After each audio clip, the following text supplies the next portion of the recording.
बिस्मिल्लाहिर्रहमानिर्रहीम। अस्सलाम वालेकुम नाज़रीन। नाज़रीन, आप देख रहे हैं YouTube channel Ali Asgar official और मेरा नाम है अली असगर।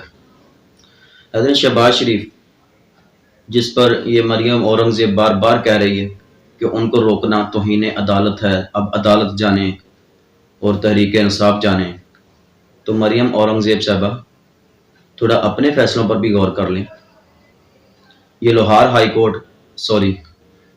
कोर्ट यहाँ जितने भी फैसले नून लीग के इस अदालत में गए हैं, मुझे नहीं पता कोई जज ऐसा है या फिर ये क्या मसला है, क्योंकि मैं इतना कानूनदान नहीं हूँ। ये तो वकला को चाहिए सोचना कि जितने भी नून लीग के यहाँ पर केस गए हैं लाहौर हाई कोर्ट में, तो उनका नतीजा क्या आया है ये आप खुद देख लें। मरियम औरंगज़ेब साहबा आप खुद देख लें कि जितने भी केसेस लगे हैं ना ये लाहौर हाई कोर्ट में, तो उनका रिजल्ट क्या आया है। यहाँ पर सालों से सालों लोग सड़ते हैं जेलों में, और यहाँ पर एक परदेसी जो काम करने आते हैं पाकिस्तान में, जिसको पाकिस्तान को एक फैक्ट्री का नाम दिया जिन्होंने, यहाँ आते हैं, लूट मार करते हैं और वापस चले जाते हैं ईद करने के लिए। जहाँ इनके बच्चे हैं, हर शख्स अपने घर जाना चाहता है ईद करने के लिए।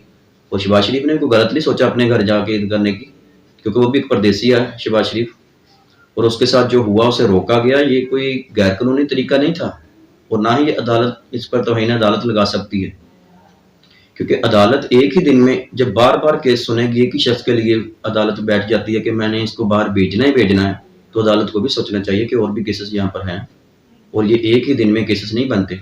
अगर कोई रिपोर्ट बताया जाता है कि रिपोर्ट लेकर आओ, उसकी मेडिकल रिपोर्ट नहीं चेक की जज साहब ने, और जब रिपोर्ट का कहा उसने कि ईसीएल में नाम नहीं डाला, हुकूमत आपको रोक नहीं रही, तो आपके पास क्या जवाब है अदालत आने का। तो शहबाज शरीफ साहब ने ये नहीं कहा कि मैं हुकूमत से लेकर आता हूँ नोटिस मुझे रोकने का। उन्होंने कहा बस आप फैसला सुना दें जज साहब, मैंने बाहर जाना है, और बाहर जाने की इतनी जल्दी थी, हैरान हूं मैं कि ईद से पहले ईद करने जाना है। यहाँ पर बहुत सारे परदेसी ऐसे हैं जो पाकिस्तान में ईद कर रहे हैं, और हमारे पाकिस्तानी काफ़ी बाहर बैठे हैं जो वहाँ ईद करते हैं। इनको इतनी क्या जल्दी थी कि एक ही दिन में 3 बार केस को सुना गया इसका। शहबाज शरीफ साहब, आपसे छोटा सा सवाल है मेरा, क्या आप मेडिकल रिपोर्ट लेकर गए अदालत, या आप कोई ऐसी रिपोर्ट लेकर गए कि आप जा रहे थे और हुकूमत ने आपको जाने नहीं दिया? कोई ऐसी रिपोर्ट? तो फिर आपको हुकूमत ने रोका नहीं है तो आप अदालत क्यों चले गए? फिर जब अदालत ने कहा हुकूमत ने तो रोका ही नहीं है आपको, आप हमारे पास कैसे आ गई? आप जाएं, हुकूमत रोकेगी तो वो हमें पेपर ला कर दिखाएं, फिर हम उस पर कोई फैसला देंगे। तो एक ही दिन में सारा चक्कर होने के बाद भी उसका रिपोर्ट का पूछा ही नहीं अदालत ने, जो कि बनता था उसका। और फिर तीसरी बात, हुकूमत इसको रोकना क्यों चाहेगी? कोई वजह होगी ना उसकी। वजह क्या? वजह यह है कि ये ग्रांटेड है उस मफरूर मुजरम का जो पाकिस्तान से भाग चुका है, जिसने पाकिस्तान के नाम पर तो कर्जा लिया, लेकिन वो कर्जों से अपने ही असासे बढ़ाए। वो मुजरम जो पाकिस्तान से भागा हुआ है, वैसे भागा हुआ तो मैं कह रहा हूँ ना, मरियम नवाज की अगर जबान में कहूँ, मरियम लाहौर की, सॉरी, लाहौर खानदान से ना, मरियम लाहौर की जुबान में अगर मैं कहूँ तो भगोड़ा कहा जाता है, क्योंकि वो जो भी मुल्क से भागता है उसे भगोड़ा कहती है। ये एक भगोड़े का जमानती है कि वो वापस आएगा। अब वो वापस नहीं आ पा रहा, अभी तक वो वापस नहीं आ रहा, तो ये अगर वहां चला जाएगा तो इसकी जमानत क्या है? जब तक वो नहीं आ जाता तो जमानती कैसे बाहर जा सकता है?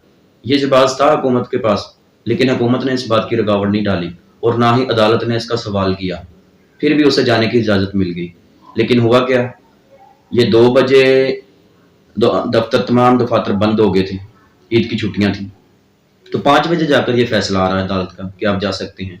अब 5 बजे के बाद आकर कौन इसके लिए दफ्तर सारे खोलेगा, कौन इसके जाने के कागजात तैयार करेगा, कौन नाम निकालेगा जो लिस्ट में डाला हुआ था? या तो ये स्पेशल है, कोई पाकिस्तान से भी ऊपर है, पाकिस्तान के आइन कानून से भी ऊपर है, फिर तो हो सकता है कि इसके लिए दफातर खोले जाएं। अगर ये भी पाकिस्तान के कानून और आइन के नीचे है, तो फिर 5 बजे आने वाला फैसला और 2 बजे होने वाले बंद दफ्तर, ये कैसे कह सकते हैं कि इसे रोका गया?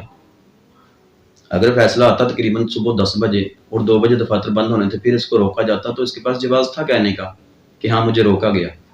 2 बजे दफ्तर बंद हो जाने के बाद, 5 बजे फैसला आने के बाद इसे रोकने की जरूरत ही नहीं थी। और वैसे भी एयरपोर्ट वालों ने इन्फॉर्म कर दिया था, 3 घंटे पहले इनको इन्फॉर्म किया कि आप बाहर नहीं जा सकते, क्योंकि आपका जो पासपोर्ट, क्योंकि इन्होंने चले रखे होते हैं ना, जो जाकर इनका इंतज़ाम करते हैं, हटो बचो करते हैं कि शहबाज शरीफ साहब आ रहे हैं, एयरपोर्ट पे जाके हंगामा राई करते हैं कि साइड पे हो जाओ, पता नहीं क्या तूफ़ान आ रहा है कोई। तो वो गए हैं, 2 शख्स गए एयरपोर्ट पे, उन्होंने जाके इसका पासपोर्ट दिया, पासपोर्ट नंबर दिया, तो अमले ने बताया इनको कि शहबाज शरीफ साहब सफ़र नहीं कर सकते, उनका लिस्ट में नाम है। तो कह रहे ये कैसे हो सकता है, हमें दिखाओ। तो अमले ने कहा कि हमें अलाउ तो नहीं है, लेकिन फिर भी उन्हें दिखा दिया क्योंकि इनकी पावर वसूख है। काफ़ी अरसे से ये हुक्मरान रहे हैं मुल्क के। हुक्मरान तो वैसे नाम ही है, आपको भी पता ही है क्या रहे हैं। तो अमले ने इनको दिखा दिया कि ये देखें सर, यहाँ पासपोर्ट डालें नंबर, और ये देखे अलाउ नहीं आ रहा इनका, यहाँ पर ये सफ़र नहीं कर सकते। तो इन्होंने जब जाकर कॉल की अपने सीनियर से, मरियम औरंगज़ेब साहिबा थी, 2-4 और इनके एमएनए थे, जो कि आपको पता है ख़ास इनके जो करप्शन में मुलव्वस हैं, उनको कॉल की। वो आए एयरपोर्ट पे, उन्होंने आके कहा कि ऐसा हो ही नहीं सकता, जब अदालत का हुक्म आ गया तो हमें जाने दें। उन्होंने कहा कि अदालत का हुक्म ठीक है आ गया है, लेकिन इनका नाम लिस्ट अभी तक नहीं निकला, जो कि सिस्टम अलाउ नहीं कर रहा, हम कुछ नहीं कर सकते। आप ऐसा करें, जाकर एफआईए डायरेक्टर से बात करें, या फिर आप ऐसा करें कि हुकूमत के पास जाएं, वजीर दाखिला के पास, वो नंबर निकाल सकते हैं सिस्टम से। हम तो यहाँ ड्यूटी कर रहे हैं, हमें अलाउ नहीं है। तो इन्होंने कहा ये सब ड्रामा है, हमारे साथ झूठ मत बोलो, हम आपको भी देख लेंगे और जिनकी आप पैरवाई कर रहे हैं हम उनको भी देख लेंगे। जब ये बातें तलखलामी हुई तो फिर उन्होंने कहा कि आप देख सकती हैं सिस्टम में, ये नंबर डाला पासपोर्ट का और ऊपर आ गया कि सिस्टम इनको इजाज़त नहीं दे सकता सफ़र की। ये सब देखने के बाद फिर उन्होंने कहा कि मैं स्क्रीन शॉट लेना चाहता हूँ ताकि मैं अपने शहबाज शरीफ साहब को भेज सकूँ। स्क्रीन शॉट लेने की कोशिश की इन्होंने, वहाँ पर उन्होंने स्क्रीन शॉट लेने नहीं दिया इन्हें कि इजाज़त नहीं है, वहाँ पर थोड़ी सी इनकी तनख्लामी हुई है। फिर भी इन्होंने शहबाज शरीफ साहब को कॉल की कि शहबाज शरीफ साहब आप सफ़र नहीं कर सकते, 3 घंटे पहले ये सब सारा ड्रामा हो चुका था। फिर भी शहबाज शरीफ साहब एयरपोर्ट आए, और एयरपोर्ट आने के बाद उन्होंने जो सियासी अपना हंगामाराई करनी थी पब्लिसिटी के लिए, वो हंगामाराई की इन्होंने, और अपना सियासी जो इन्होंने करना था ड्रामा वो सारा किया। ये सब करने के बाद कहा कि हमें जाने नहीं दिया गया, हुकूमत की तरफ से रोका गया हमें, और हम ये इन्हें अदालत लगाएंगे इन पे, ये अदालत की खिलाफ वर्जी है। अब अदालत की खिलाफ वर्जी दोस्तों कैसे हो सकती है? पाकिस्तान का बच्चा बच्चा जानता है कि अदालत की तौहीन अदालत कैसे हो सकती है। 2 बजे आने वाला दफातर बंद होने वाले 2 बजे, 5 बजे आने वाला फैसला, ये कैसे मेंटेन हो सकता है? ये कोई नवाबजादे हैं? या तो आकर कहें कि मेरे लिए ना कोई कानून है, ना मेरे लिए आइन है, मेरा जो हुक्म चलेगा पाकिस्तान में सिर्फ वही होगा। ये पाकिस्तान के कानून आइन क्या होते हैं मुझे नहीं पता, फिर तो हो सकता है आपकी बात बन जाती। लेकिन अगर पाकिस्तान के कानून और आइन को देखना है तो फिर ऐसा होना ही था, और यही होना था। मैं जानता हूँ कि आप परदेसी हो, यहाँ मजदूरी करने आते हो, फैक्ट्री है पाकिस्तान आपके लिए, आपने अपने घर जाके अपने प्यारों में ईद करनी थी, लेकिन कुदरत के कुछ फैसले होते हैं, उनको मानना चाहिए। इंसान ही नहीं हर बार के मेरा ही जो बोल हो वो ही पूरा हो। कुदरत भी कोई चीज़ है, उसके फैसलों को भी मानना चाहिए। जो कुदरत का फैसला था, जो आपने एक दिन में 3 समातें लगाई ना, ये किसी और शख्स के लिए नहीं लग सकती। पता नहीं अदालत को भी क्या इतनी जल्दी थी। सुनने में तो आया है कुछ, लेकिन मैं नहीं मानता इन बातों को। मैं अदालतों की इज़्ज़त करता हूँ और इज़्ज़त करता रहूँगा इंशाअल्लाह। तो लेकिन अदालतों में बैठा कोई जज ऐसा हो, मुझे नहीं मालूम, लेकिन सुना ये मैंने कि उसकी कुछ वीडियो आपके पास हैं, कुछ ऐसी वीडियो जिनके ज़रिए आप उनसे कुछ भी फ़ैसले ले सकते हैं। तो फ़ैसले आप जजों से ले सकते हैं, कुदरत के फ़ैसलों को नहीं चैलेंज कर सकते। ये कुदरती फ़ैसले होते हैं जो वक़्त के हिसाब से चलते हैं। अदालत ने पूरी कोशिश की आपको भेजने की, और 5 बजे फ़ैसला दिया, 2 बजे दफ़ातर बंद हो गए, ईद की छुट्टियाँ हो गई। ये कुदरत का एक निज़ाम है, उससे आप फ़ैसला नहीं ले सकते। तो कोई मसला नहीं, पाकिस्तान भी जहाँ पाकिस्तानी बैठे हैं, अगर इलाज के लिए जाना था तो आपको अपनी रिपोर्ट लानी चाहिए थी। रिपोर्ट तो आपने शेयर की नहीं अदालत के साथ, ना हुकूमत के साथ। खैर, फिर भी जाना तो है ही आपने, क्योंकि आपको रोक कौन सकता है? जो हुक्म आपका वो पूरे पाकिस्तान को मानना पड़ता है। तो दोस्तों, पाक फ़ौज का शुक्रिया जिन्होंने हर मुसीबत वक़्त में पाकिस्तानी कौम का साथ दिया। ये फ़ौज ही है हमारे सिपाही, जो हमारी खातिर, हमारे वतन की खातिर, पाकिस्तान की खातिर सीने पे गोलियां खाते हैं, अपनी जानों का नजराना पेश करते हैं इस कौम को। वरना जिस तरह के हुक्मरान हैं, ये तो पैसा पेश नहीं कर सकते इस मुल्क को, कितना कर्जा पाकिस्तान पे, और इनके पास जितना पैसा है, ये तो वो पैसा इन कुर्बान नहीं कर सकते इस मुल्क के लिए।